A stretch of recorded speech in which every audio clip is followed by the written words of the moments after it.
Right, guys, welcome. And I've got like a quick video tonight for you. I'm using 1x6 pine.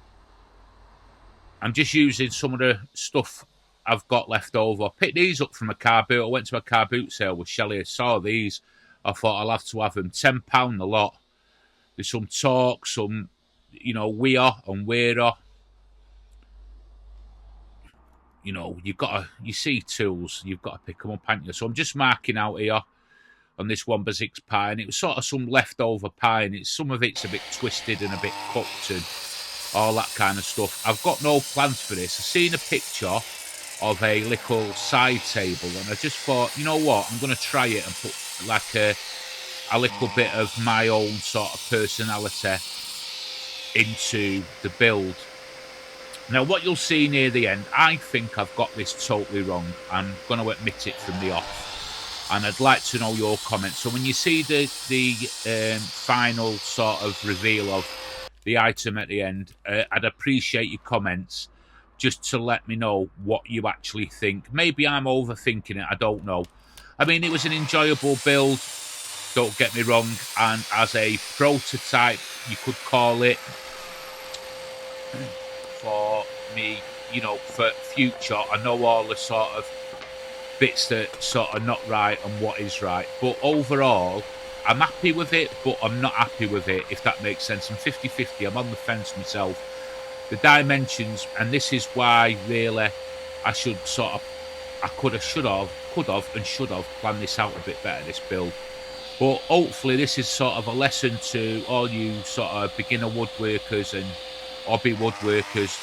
Just get a pen and a piece of paper and just write down the scales and dimensions of stuff. The height I got right.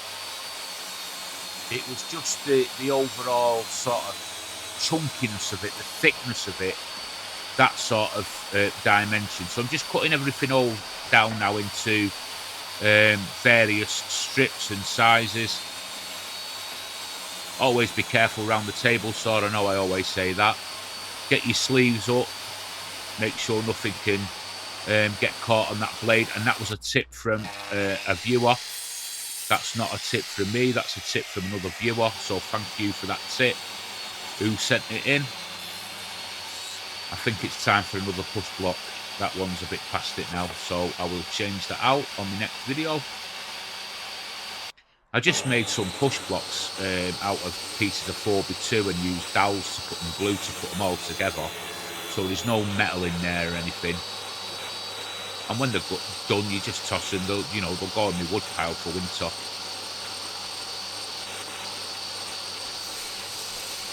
So I'm just running through the table saw here.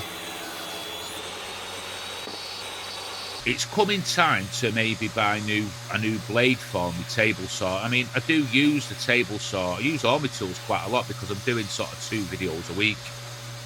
So I'm looking at them Freud blades. If anybody can let me know how good they are, that'd be appreciated. So I'm just sanding everything down here just to 150 grit just to give everything over. Get all the sort of fluff and splintery bits off and stuff. I'm a bit tongue-tied today, if you notice. I'm not editing anything out because that's part of my video. So here's Shelley now. She's picked all the colours. Well, picked the colour. She wants it. Look at that for a camera angle. I'm trying to be sort of a bit more artistic with the camera angles. So let me know if you think it's okay or not. It's one of them things you try and improve your videos for the viewer's experience sort of thing.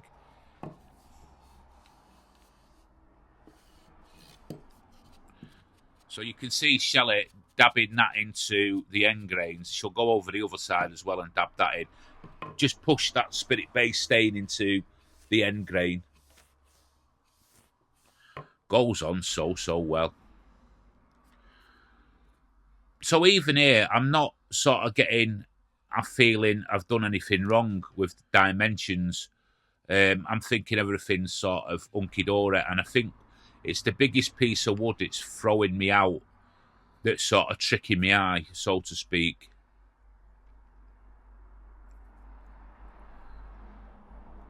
And how I put this together it's not a mistake, but I could have done it a different way, where I sort of put things together before I did this sort of stage.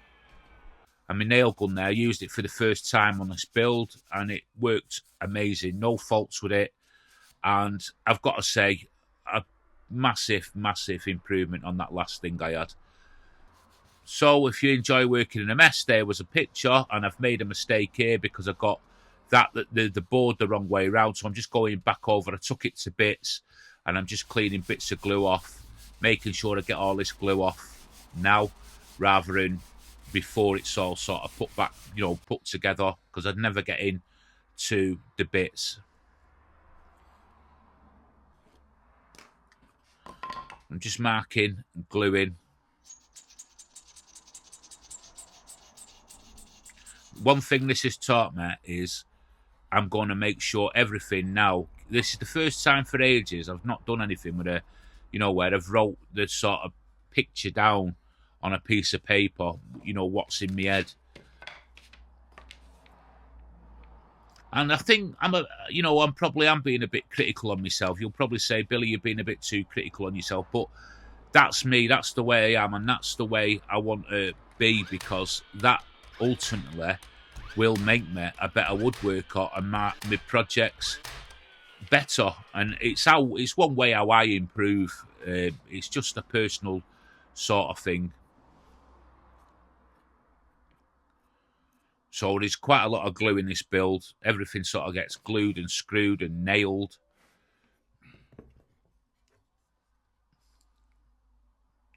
So this bit here was tricky to put together. I could have put a block at the back there for the height to hold it a bit more. And sometimes, like, you look at a project and you think, oh, that's so simple. I can knock that together. And honestly, sometimes they are the hardest projects to do. And I think that was with this project. I think, you've got to have your sort of wits about you with certain aspects of certain builds.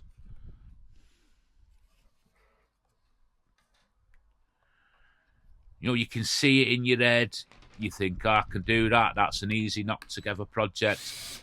And it's just, sometimes it's not that easy. So I'm going in here with 40mm torque screws, putting it all together.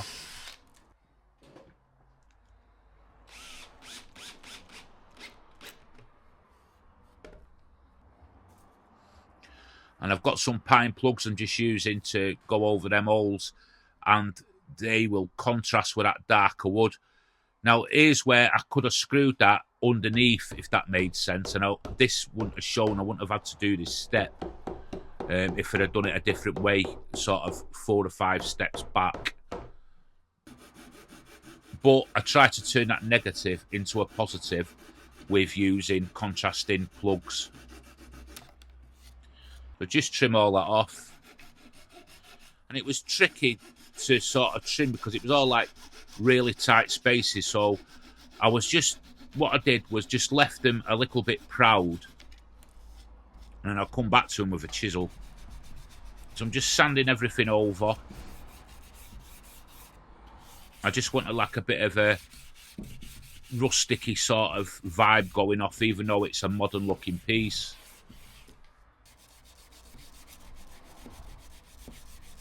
The them plugs, sort of the contrast of them plugs, do they work? I'm on the fence about that. I think really I should have screwed from the back. So I got this sent to me. I bought it with my Japanese saws. It was sent with them. And little sort of mini sort of plane. I'm just using it here to knock them corners off. I set it up and it's absolutely amazing. That was like, I've never used one before, and it was like so easy to get the hang of. Straight off the bat, I just set it up, and it was fantastic. And I got that from Tyzat Tools. The link will be in the description. Same place I got me Japanese chisels and stuff like that, which I still need to set up. So here, a new skill I'm sort of practicing for the first time is just getting these plugs down with a chisel, just sort of a really sharp chisel, making sure. So it's practice, and you know it worked quite well. I was quite pleased for the first attempt there. So again, now I've done one, I want to do them all, don't I? So that's that, and then I'll just go over. This is the base, which is upside down here at the minute. So I'm just putting a bit of a chamfer on the ends there, just to stop splitting. And my favourite finish at the minute is Danish oil. Number one, I like the look, what it just gives to sort of pine. And number two, the smell and the feel you get from it when it's sort of all dried. It gets 2 coats, so I'm not going to bore you with a second coat. I don't know if you can pick it up on the video there, but you can see the wood sort of pop a bit. It just gives it that nice finish without sort of looking orange or, you know, yellow in it, sort of.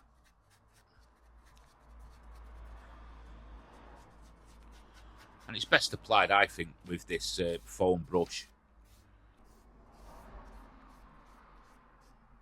So I apply it quite heavily, and then what I do is I leave it 5-10 minutes, and I'll give it a wipe over with a paper towel to stop drips and runs and all that kind of stuff.